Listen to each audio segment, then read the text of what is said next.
pertengahan semester 3. Di sini saya akan menjelaskan materi tentang konsep evaluasi kebijakan menurut William Engdan berdasarkan waktu. Siapa itu William Engdan?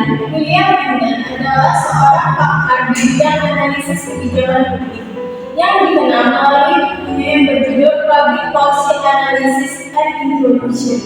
Evaluasi kebijakan William Engdan berdasarkan waktu adalah proses penilaian kebijakan publik yang dilakukan melalui 3 tahapan, yaitu sebelum pelaksanaan, saat pelaksanaan, dan sesudah pelaksanaan, yaitu bertujuan untuk memastikan kebijakan yang dibuat itu efektif, relevan, dan berdampak positif bagi masyarakat.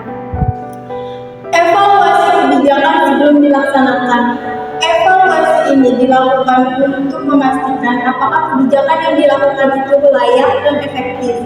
Evaluasi ini berfokus pada perencanaan dan prediksi dampak kebijakan. Contohnya, seperti kebijakan larangan penggunaan kantong plastik sekali pakai.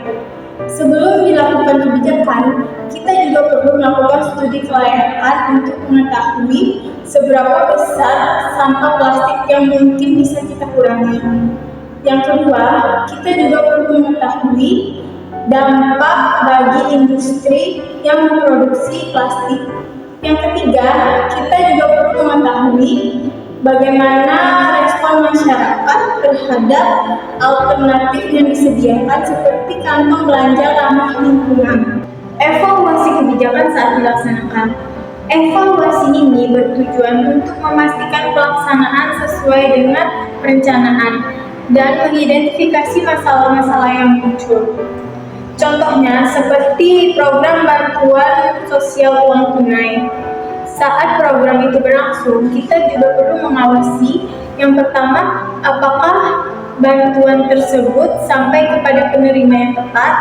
Yang kedua, apakah data penerima itu valid.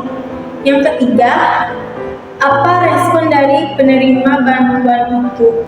Evaluasi kebijakan sesudah dilaksanakan.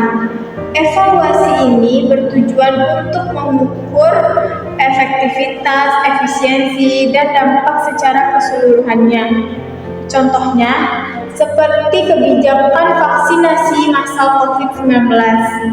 Sesudah kebijakan selesai, evaluasi dilakukan untuk mengukur tingkat penurunan terinfeksi COVID-19 di masyarakat dan meninjau apakah kebijakan tersebut bisa dilakukan di masa depan untuk menghadapi pandemi lainnya. Kesimpulannya adalah evaluasi kebijakan berdasarkan waktu menurut William Engdan adalah untuk menilai kebijakan melalui 3 tahapan, yaitu sebelum, saat, dan sesudah pelaksanaan, yang bertujuan untuk mengoptimalkan kelayakan, mengoptimalkan pelaksanaan, dan menilai keberhasilan. Demikianlah yang dapat saya jelaskan tentang evaluasi kebijakan William Engdan berdasarkan waktu. Wabillahi taufiq wal hidayah. Wassalamualaikum warahmatullahi wabarakatuh. Sampai jumpa.